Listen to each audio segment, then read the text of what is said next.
Chers amis, j'aimerais vous ramener quelques années en arrière, quelques années avant le Covid même, un petit peu plus loin encore, jusqu'en 2013. Le 13 mars 2013, pour être précis. C'est une date qui ne vous rappelle probablement rien. Ce soir-là, vous étiez pourtant devant votre téléviseur. Nous découvrions ensemble un homme en blanc qui s'inclinait devant la foule rassemblée pour l'occasion sur la place Saint-Pierre. Oui, c'est le soir de l'élection de notre Saint-Père actuel, François, le 13 mars 2013. Et ce geste qu'il a fait ce soir-là, s'incliner devant tout le monde, ce geste a ému le monde entier. C'est un geste profondément humble, s'incliner, surprenant de la part d'un élu. On n'imagine pas tellement un politicien faire cela le soir de son élection à la présidence de la République. Ce geste nous a marqués. D'abord parce que s'incliner devant l'autre, par respect, c'est un très beau geste. Un geste que notre monde occidental ne connaissait pas beaucoup et qu'il a appris à connaître, souvenez-vous, avec le Covid. Plutôt que de se donner la paix en se serrant la main dans les célébrations, on s'inclinait devant l'autre. On a le droit de le continuer à le faire d'ailleurs. S'incliner devant la terre sacrée de l'autre. C'est très beau. Abraham, qui était pourtant chez lui, même s'il était nomade, lorsqu'il a reçu ses visiteurs, la première lecture nous le racontait, Abraham s'est incliné devant la terre sacrée des gens qu'il recevait ce jour-là, devant ses sacrés visiteurs, pourrait-on dire. Mais quels que soient nos gestes, ils sont importants, ils ne sont pas neutres. Dans nos célébrations aussi, nos gestes sont importants, pas seulement ceux du prêtre. Et la Bible nous parle de ces gestes que nous refaisons parfois machinalement, ou que nous voyons faire sans bien les comprendre, ou sans y penser, parce qu'on a toujours fait comme ça. Le psaume que je vous ai chanté nous appelait à dire merci pour la libération du peuple de Dieu, parce que sans cette libération, nous ne serions pas là ce soir pour fêter. Et ce psaume disait « Comment rendrai-je au Seigneur tout le bien qu'il m'a fait ?» Et la réponse était dans la phrase suivante, vous l'avez entendu, « J'élèverai la coupe du salut. » J'élèverai la coupe du salut. C'est exactement le geste que je vais faire tout à l'heure au moment de l'Eucharistie avec la coupe. Je vais monter la coupe, non pas parce que j'aurai gagné je ne sais quelle coupe du monde, de je ne sais quel sport, mais parce que j'élèverai la coupe du salut. Ce n'est pas n'importe quelle coupe. Et je l'élèverai pour rendre grâce. Vous savez que c'est le sens du mot Eucharistie.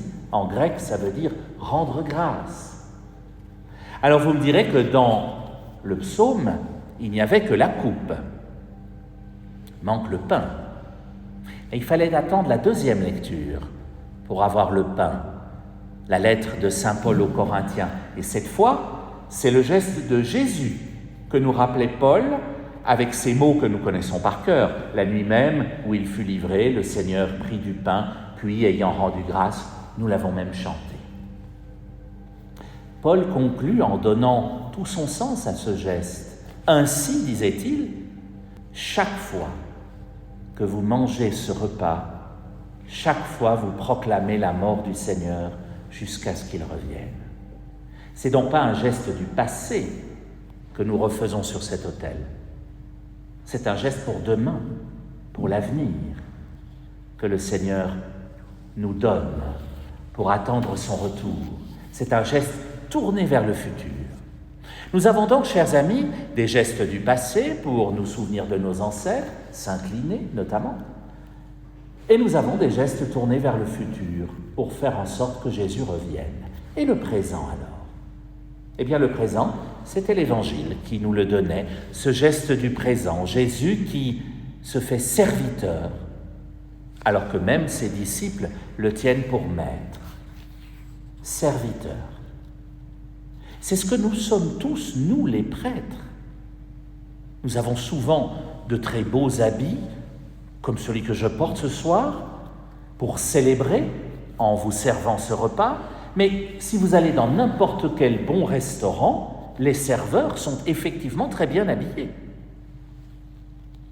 Et oui, cela dit la qualité du repas et l'importance des convives.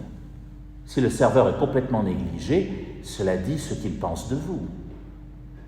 C'est la même chose pour ce repas-ci. Nous sommes des serviteurs de ce repas et la beauté de notre habit dit quelque chose des convives et de l'importance de ce repas, que nous sommes là pour servir. Jésus s'est fait le serviteur alors même que ses disciples l'appelaient maître. Il s'incline, tiens, et il leur lave les pieds. Un autre geste très très fort.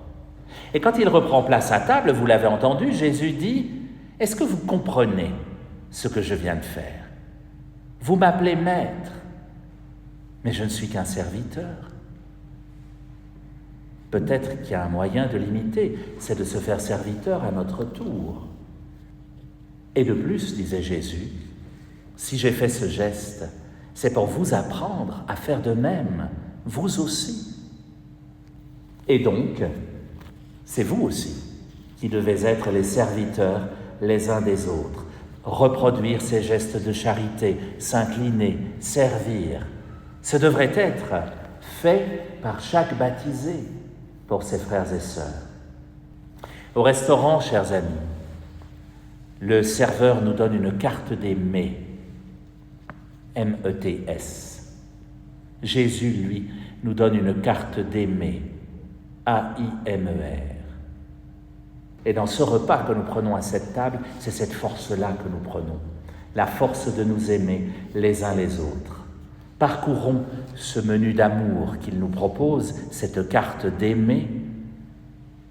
Rassasions-nous à ce repas exceptionnel qu'est l'Eucharistie et ayons toujours faim de ces gestes, de ce pain, de ce vin, de se servir les uns les autres.